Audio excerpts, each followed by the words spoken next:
So, today I came to lab, hair tie किए, laptop खोला और बिना वार्निंग डिस्कशन स्टार्ट हो गया। कोई डाउट पूछ रहा था, कोई एक्सप्लेन कर रहा था और फिर मन ही मन सोचा चलो काम पे लगते हैं। फिर केमिकल्स वे करने लगे, कुछ पॉइंट्स इधर कुछ पॉइंट्स उधर। बैलेंस भी लाइक आज तो मूड नहीं है, प्लीज़ स्टेबल हो जा भाई।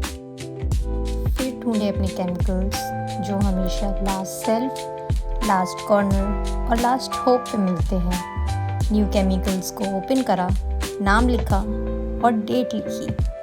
काम करते हुए आई रियलाइज्ड बैलेंस तो स्टेबल हो जाता है, पर हम लोग और हमारा ओवर थिंकिंग मूड हमेशा लोडिंग पे ही रहता है। फिर अपनी ओवर थिंकिंग को किया थोड़ा सा इग्नोर और बैलेंस का स्ट्रगल फिर से स्टार्ट। और उसी स्ट्रगल के बीच याद आया वेइंग का एक गोल्डन रूल जो हमेशा याद रखना, chemical once out never back. मतलब कम केमिकल लेके वेइंग स्टार्ट करो, क्योंकि एक बार केमिकल बाहर उसको बॉटल में नहीं डाल सकते।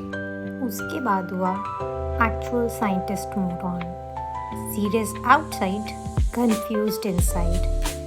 फिर केमिकल बनाना की स्टार्ट, साथ साथ डिस्कशन चल रहा था, क्योंकि लैब में we are like a buffer solution जिसमें काम भी होता है और गॉसिप भी।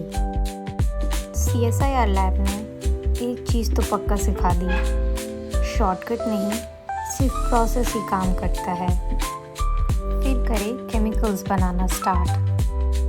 केमिकल्स बनाते हुए एक थॉट आया, लाइफ में तो क्लैरिटी आई नहीं, एटलीस्ट लैब में सॉल्यूशन ही क्लियर हो जाए वही काफ़ी होगा। फिर ओवर थिंकिंग को साइड रख के प्रोसेस पे किया ट्रस्ट। लाइफ की क्लैरिटी का तो पता नहीं, पर सॉल्यूशन क्लियर है। स्कूल कॉलेजेस में जब लैब जाते थे, प्रैक्टिकल्स देख के लगता था वाओ मज़ेदार है, टीचर ने ये मिक्स करा वो मिक्स करा और कुछ तो क्रेजी हो गया। वो लैब कुकिंग विदाउट रेसिपीज़ एकदम इजी, तब लगता था लैब मतलब फन, कलर चेंज, मिक्सिंग बस।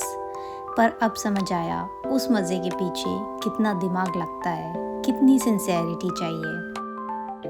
यहाँ चीज़ें बस डालने से नहीं होती, यहाँ सोचना पड़ता है। बहुत सारे पेपर्स पढ़ते पढ़ते हैं, स्लो होना होता है, प्रेजेंट रहना होता है मेंटली और फिजिकली।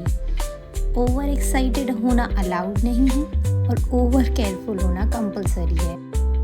बस फिर करा फाइनल चेक ऑफ केमिकल्स, तो लगा कुछ तो मिसिंग है। सामान लेने निकली थी, एक चीज़ के चक्कर में 3 और याद आ गई। वर्ल्ड टूर तो नहीं, पर लैब का फुली टूर हो गया। स्कूल में लैब एक पीरियड था, पर अब लैब एक रिस्पॉन्सिबिलिटी है, जहाँ अटेंडेंस नहीं अटेंशन मैटर करती है। और ऑनेस्टली अब मज़ा अलग टाइप का है और ज़्यादा आता है। थोड़ा स्ट्रेस पर सेटिस्फेक्शन ज़्यादा। बस फिर केमिकल्स को रखा साइड, अब सोचा थोड़ा पढ़ लेते हैं। लैपटॉप खोला, पढ़ने के लिए नहीं, पैनिक करने के लिए। पहले पढ़ाई सिर्फ प्रेशर थी, पर यहाँ लैब में पढ़ाई सर्वाइवल स्किल्स है। फिर स्टार्ट करा ट्यूब्स को लेबल करना, कन्फ्यूजन से बचने के लिए, क्योंकि कन्फ्यूजन तो मेरी बेस्टी है और लैब का सबसे इजीली अवेलेबल रिएजेंट भी। यहाँ सिर्फ स्टेप्स याद रखना काफ़ी नहीं, कॉन्सेप्ट क्लियर ना हो तो एक्सपेरिमेंट भी कभी कॉर्पोरेट नहीं करता। ये चीज़ हमेशा याद रखना। चलो अब शुरू करते हैं अपना केमिकल लोचा।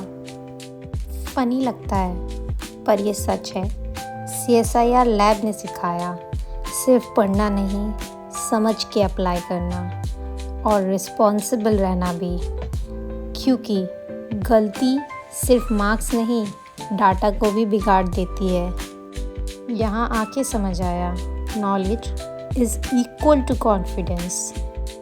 ये जो मैं इतनी कामली मिक्स कर रही हूँ ना, इसके पीछे 10 बार की कैलकुलेशंस और 100 बार का सेल्फ डाउट है। पर जब सॉल्यूशन क्लियर हो जाता है तो फीलिंग आती है, हाँ भाई, साइंटिस्ट एरा अनलॉक्ड।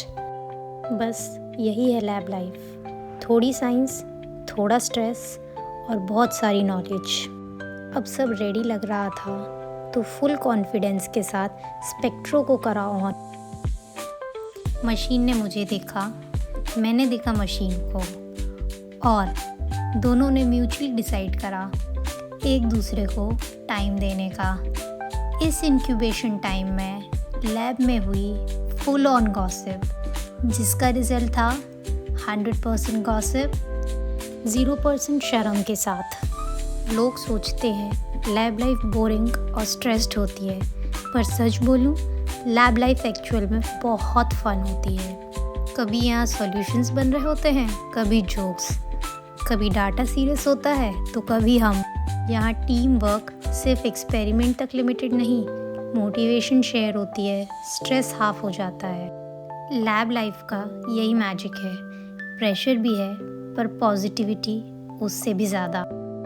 2 मिनट की कॉन्वर्सेशंस 20 मिनट की एनर्जी दे जाती हैं, जैसे इमोशनल ग्लूकोज सॉल्यूशंस हो।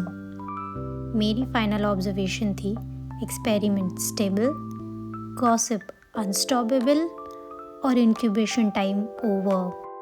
अब काम पे लगते हैं। फिर रीडिंग्स लेकर आज के काम को करा रैप अप। पर लैब लाइफ का ड्रामा अभी भी पेंडिंग है, so stay curious and stay tuned ऐसी ही लैब लाइफ को एक्सप्लोर करने के लिए। This was my day at CSIR lab as a trainee. और हाँ, माइक्रोबायोलॉजी या लैब से रिलेटेड कोई भी क्वेरी हो, drop it in the comment section. Thanks for watching guys. Like, share and subscribe to Microdiva. ऐसी ही लैब लाइफ एक्सपीरियंस और स्टोरीज़ के लिए स्टे ट्यून्ड।